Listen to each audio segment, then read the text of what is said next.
Moi, j'avoue, je suis toujours à la fois surpris et inquiet quand une entreprise est confrontée à une décision, est confrontée à un changement, est confrontée à la mise en place d'outils nouveaux. On parle actuellement de l'intégration des outils numériques, par exemple. Eh bien, on prend la décision d'envoyer les managers en formation.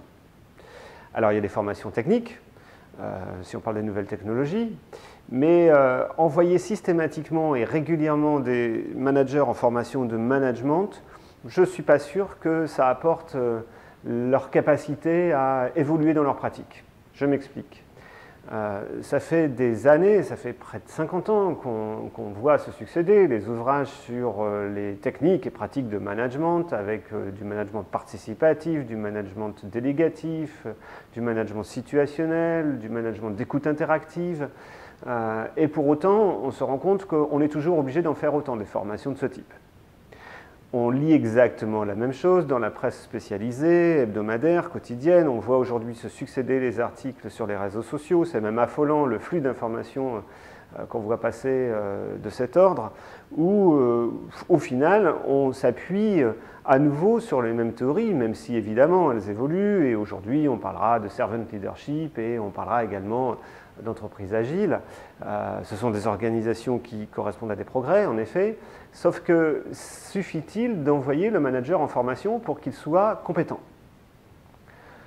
Je pose à la fois la question, et puis évidemment, je vais apporter la première réponse qui me vient à l'esprit, c'est je pense que la formation atteint ses limites fortement, tout simplement parce que envoyer une personne en formation ne nous assure pas qu'elle revienne avec les capacités de faire.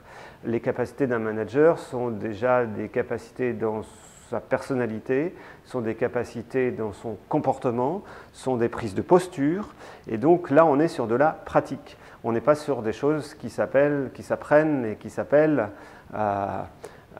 formation ou qui s'appellent méthode collective pédagogique. On est sur de la mise en situation professionnelle, on est sur de l'apprentissage professionnel et je crois avant tout à la formation-action. En d'autres termes, aujourd'hui, et c'est précisément ce que nous proposons, permettre aux personnes d'adapter ou développer leurs compétences, mais avec un accompagnement individualisé, voire collectif, sur la mise en situation professionnelle, sur la mise en pratique.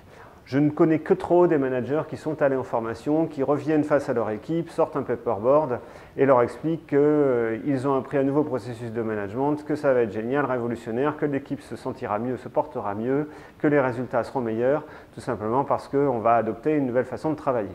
Je ne crois pas à ça, je crois avant tout aux managers qui vont rentrer avec ces processus de nouvelles théories en pondération face à leur équipe, pour être un soutien d'équipe, pour être un animateur d'équipe, pour être un coach eux-mêmes de leur équipe. Et pour ce faire, ce que nous proposons, c'est effectivement de les accompagner sur un format individuel en leur apportant à la fois conseils, connaissances et capacité à mettre en œuvre.